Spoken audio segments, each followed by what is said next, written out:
السلام علیکم ورحمۃ اللہ تعالی وبرکاتہ۔ الصلاۃ والسلام علیک یا رسول اللہ صلی اللہ تعالی علیہ وسلم۔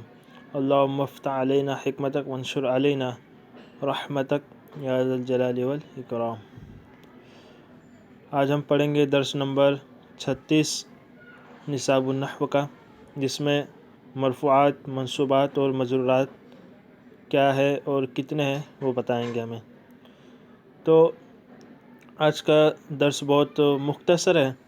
یہ سمجھ لیجئے آج کے درس میں آپ نے ابھی تک 35 سبق جو پڑھے ہیں، سب کا اس میں ما حصل موجود ہے۔ مرفوعات، منصوبات، آپ کہیں بھی کچھ جملہ مکمل ہو جملہ پڑھیں گے، ٹھیک ہے، اس میں مرفوعات، منصوبات، مجرورات تینوں میں سے کوئی ایک نہ ایک ضرور ہوگا۔ کسی بھی لفظ کو آپ پڑھیں وہ یا تو مرفوع ہوگا یا منصوب یا مجرور ہوگا۔ ان تینوں کے علاوہ چوتھی کوئی صورت نہیں نکلتی ہے۔ یہ اسم کی بحث ہے۔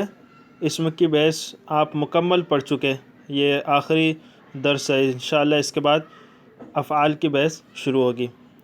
تو دیکھیے بتا رہے ہیں کہ جملہ خواہ اسمیہ ہو یا فعلیہ، اس میں موجود اسماء یا تو مرفوع ہوں گے یا منصوب یا مجرور۔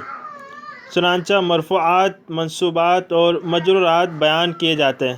بتا رہے کہ جملہ چاہے اسمیہ ہو یا فعلیہ ہو، اس میں مرفوع ہوگا یا تو منصوب ہوگا یا مجرور، ان تینوں میں سے کوئی ایک نہ ایک ضرور ہوگا۔ تو بتا رہے کہ مرفوعات کتنے ہیں؟ یہ کل 8 ہیں۔ فاعل، نائب الفاعل جسے ہم کہتے ہیں نائب فاعل، مبتدا، خبر، افعال ناقصہ کا اسم، ما ولا مشبہتان بلیس کا اسم، حروف مشبہ بالفعل کی خبر، لا نفی جنس کی خبر۔ یہ 8 مرفوعات ہیں۔ منصوبات یہ 12 ہیں۔ پہلے تو 5 مفعولی ہے جنہیں مفاعل خمسہ کہتے ہیں: مفعول بھی، مفعول مطلق، مفعول لہ، مفعول فی، مفعول معہ۔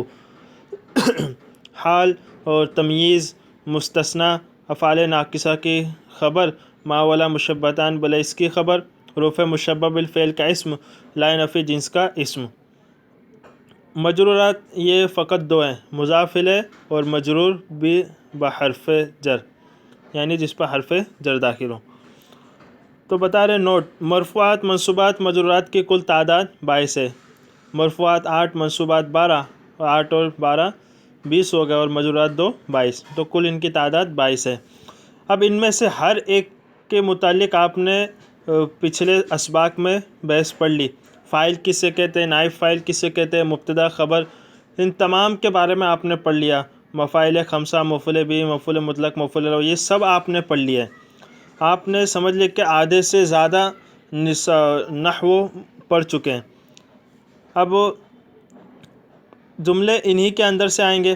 اب اس میں بعض لوگ الجھ جاتے ہیں کہ مرفوعات، منصوبات میں یہ آخر کے جو 4 ہیں نا، افعال ناقصہ، ما ولا مشبہتان اور حروف مشبہ بالفعل لا نفی جنس، اس میں بعض لوگ الجھ جاتے ہیں کہ ان کا اسم مرفوع ہے یا خبر مرفوع ہے۔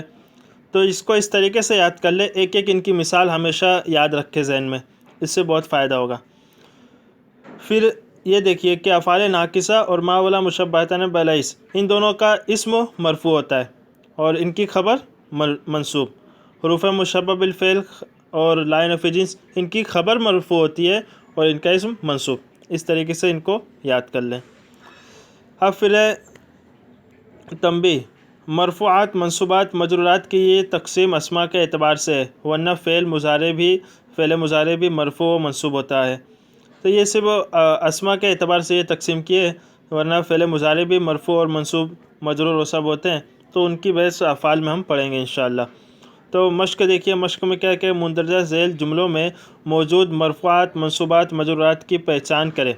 جیسے الہواء ضروری للحیات، ہوا ضروری ہے زندگی کے لیے، تو الہواء یہ اس پہ پیش آ رہا ہے۔ مرفوع جسے ہم زبر زیر پیش، وہی سمجھ لیے کہ لفظ پہ زبر آ رہا ہے، زیر آ رہا ہے، پیش آ رہا ہے، وہ کیوں آ رہا ہے اس کو ہم پہچان لیں تو یہ سمجھ جائے کہ بہت اہم ہے۔ تو الہواء اس پہ پیش ہے اور یہ مرفوع ہے۔ اب دیکھیے مرفوع کیوں ہے؟ کیونکہ یہ مبتدا بن رہا ہے، یہ ہم جانتے اس لیے۔ اب جو نہ جانتا ہو تو وہ پہلے یہ دیکھے کہ الہواء اس پہ پیش آ رہا ہے، ٹھیک ہے۔ اب پھر ترکیب میں دیکھیں یہ کیا بن رہا ہے، ترکیب میں یہ الہواء مبتدا بن رہا ہے۔ اب دیکھیں آپ مبتدا کس میں سے ہے، مرفوعات میں سے ہے، تو یہ بن جائے گا مرفوع۔ ضروری للحیات یہ پورا خبر بن رہا ہے، تو خبر یہ بھی مرفوعات سے، تو ضروری یہ بھی مرفوع ہے، کیوں؟ کیونکہ یہ خبر بن رہا ہے۔ للحیات حیات یہاں پہ کسرہ کیوں آیا؟ کیونکہ لام حرف جر ہے، تو یہ مجرورات سے ہوگا۔ اس طریقے سے آپ کو ایک کاپی میں نقشہ 3 بنانا ہے، مرفوعات، منصوبات، مجرورات، اور اس کے نیچے لکھ دینا ہے مکمل۔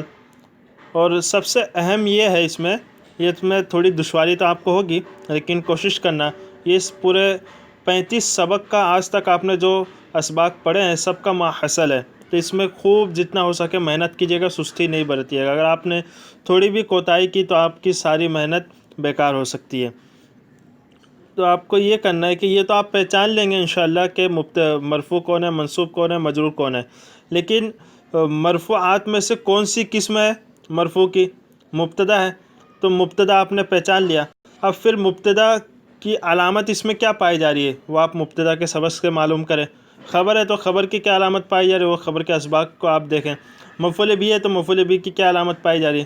اس طریقے سے آپ کو پورے آج تک جتنے اسباق پڑھے سب کا اجرا کرنا ہے، تو انشاءاللہ اس کے لیے آپ کو بہت وقت ملے گا، آپ آرام سے نکال کے کیجئے۔ 10 ہی جملے ہیں، وہ بہت وقت جائے گا، لیکن انشاءاللہ اس کو کریے گا۔